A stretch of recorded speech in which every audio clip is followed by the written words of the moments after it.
Good morning mga kalapatids. For today's video, second training na ng mga winter natin. Muñoz, Nueva Ecija ang release pero medyo masama ang panahon. Ayan, medyo pumapatak na ang ulan.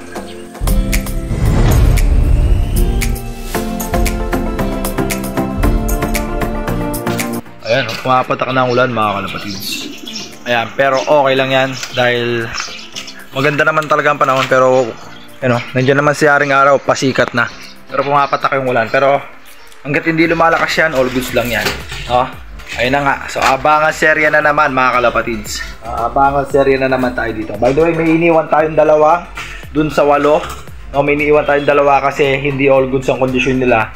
Baka sasakay ko na lang sila sa port training Moncada. So habang hindi pa nare-release yung mga ibon, habang hindi pa tayo nag-aabang, update ko muna kayo sa mga breeder natin dito. Ayan sila. Update ko muna kayo, dami ng tapos yung mga ring na kinuha natin, update ko kayo. So ito, update ko kayo sa mga breeder natin, mga pinagsasalang natin dito. By the way, may bago tayong pyesa. Maraming salamat kay Mentor JR Kunanan. Ayan, maraming salamat Tito Bones. Ito yung ibon na pinahiram nila. Bagong pyesa. Line nito is Barkley Miguel. Ayan, bagong pyesa na susubukan. So ipapares natin siya kay Batanes. Tapos dito, ito mga pagpaparisin natin, Cooper Cross J Suarez, Taiwan. Ayan, tapos dito magse-second clutch na, yun yung mga inakay natin, mamaya papakita ko sa inyo. Tapos dito inbreed ayan, may 3 itlog yan nalilimliman. Yung isa sitter lang, anak nito. Ayan, may 3 itlog yan nalilimliman. Same dito, 3 itlog din na nililimliman nito. Dalawa sa kanila, isang sitter. Dito 2 BOTC Cross 3 seconds Basra. Dito naman inbreed Basra. Ito si Basra, anak ni Basra yon. Yan. May mga inakay tayo. Ilan yung itlog? 3, 6, 7, 8, 8 itlog ang meron tayo ngayon. Ayun 2. Dito 3, dun 3. Tapos ito yung mga ring na kinuha natin. So 10 GRPL, bagong club. 10 CTPR. Yung itong mga to, all conception, yung isa CTPR talaga, itong yellow. Tapos itong black gold is CTPR all conception. Ayan, wala pa yung yung 15. Kulang pa ng 15 yan na SFU DCRBC kumuha ko. So marami-rami tayong i-breed, 30 piraso. So ito ilalaro ko dun sa second loft, dun sa loft ng tropa. Bali combine kami, dun ko ilalaro tong GRPL.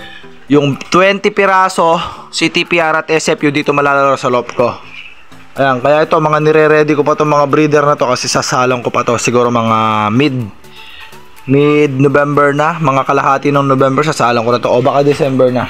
So punta tayo dito. Ito yung mga iniwan ko na hindi ko sinakay ng training. Yung mga dalawang mga nagano na to galing na ng to mga kalapatids. Itong isa galing na ng Rosario to, hanggang Rosario. Na-advanced training na to ng Rosario kaso medyo pangit yung kondisyon niya.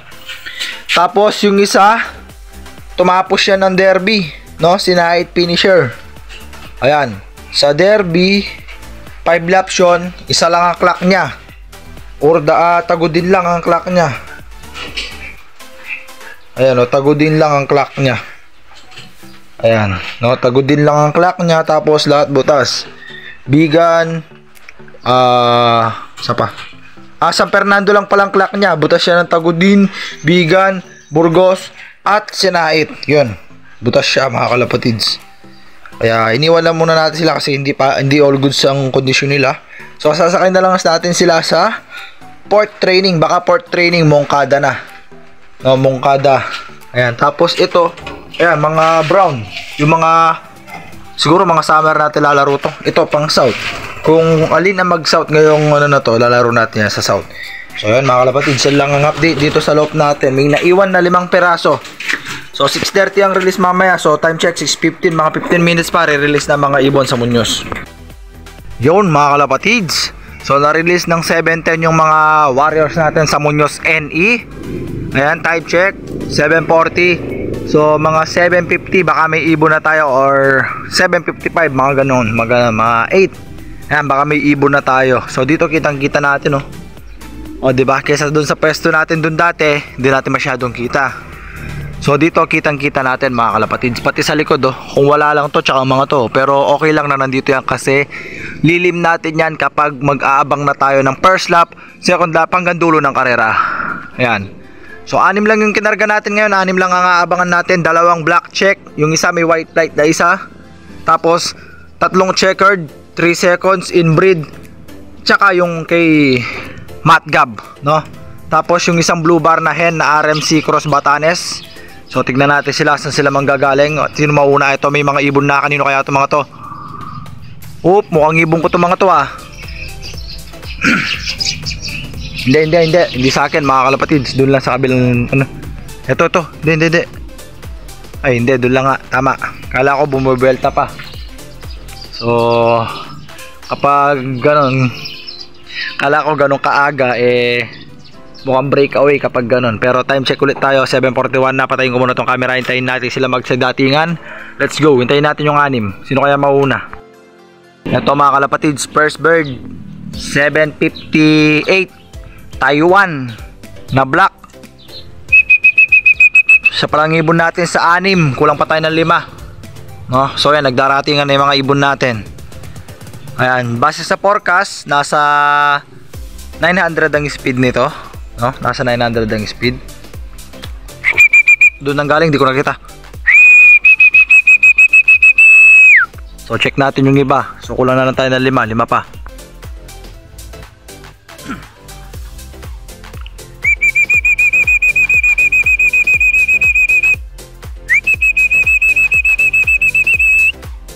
Pasok.